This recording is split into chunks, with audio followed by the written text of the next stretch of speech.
मला आश्चर्य वाटतं उद्धव साहेब, विकास निधीसाठी गेले. विकास निधी, मला माझ्या मतदारसंघाचा विकास करायचा आहे. अरे कसला विकास करणार तुम्ही? 12 वर्षामध्ये नरेंद्र मोदी या देशाचा विकास करू शकला नाही. त्या नरेंद्र मोदींच्या वाराणसीमध्ये जाऊन बघा, रस्ते नाहीत, पाणी नाहीत, पूल नाहीत. ज्या मोदीचे बूट चाटायला आपण गेला तो देशाचा विकास करू शकला नाही.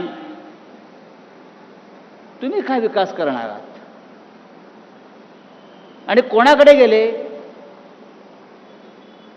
तर ज्याने राम मंदिराची लूट केली,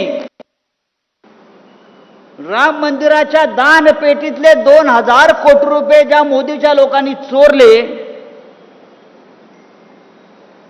त्या मोदींचे बूट चाटायला हे गेले.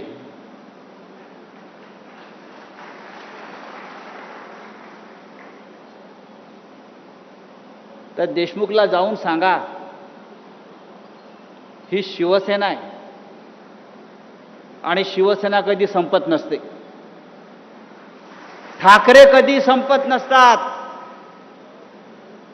ते पुन्हा पुन्हा राखेतून उभे राहतात आणि या महाराष्ट्रावरती आपली पकड मजबूत ठेवतात. अरे तुम्ही मशालीच्या चिन्हावर निवडून आलात, म्हणजे ही मतं लोकांनी माननीय उद्धव ठाकरे साहेबांना दिली. तुम्हाला गद्दारी करायची आहे तर राजीनामा द्या, पुन्हा निवडणुकीला उभे राहा आणि मग तुम्हाला कळेल या यवतमाळ वाशिमची जनता गद्दारांबरोबर आहे की निष्ठावंतांबरोबर आहे. पण एकनिष्ठ राहण्यासाठी आई नेक आणि बाप एक असावा लागतो. आम्ही सगळे एकनिष्ठ आहोत आणि हा एकनिष्ठांचा सागर, महासागर लाटा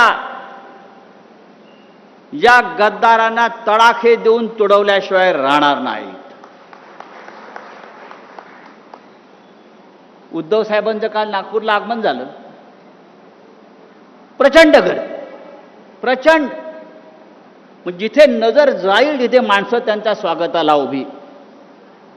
एकनाथ शिंदेनी ते जर बघितलं असतं त्या गद्दारांना मिंदेनं, तर त्याला कळलं असतं शिवसेना जागेवरच आहे, शिवसेना जागेवरच राहील आणि तुमच्या छाताडावर पाय दळून पुन्हा एकदा विधानसभा आणि हिंदुस्थानच्या लोकसभेकडे जाईल.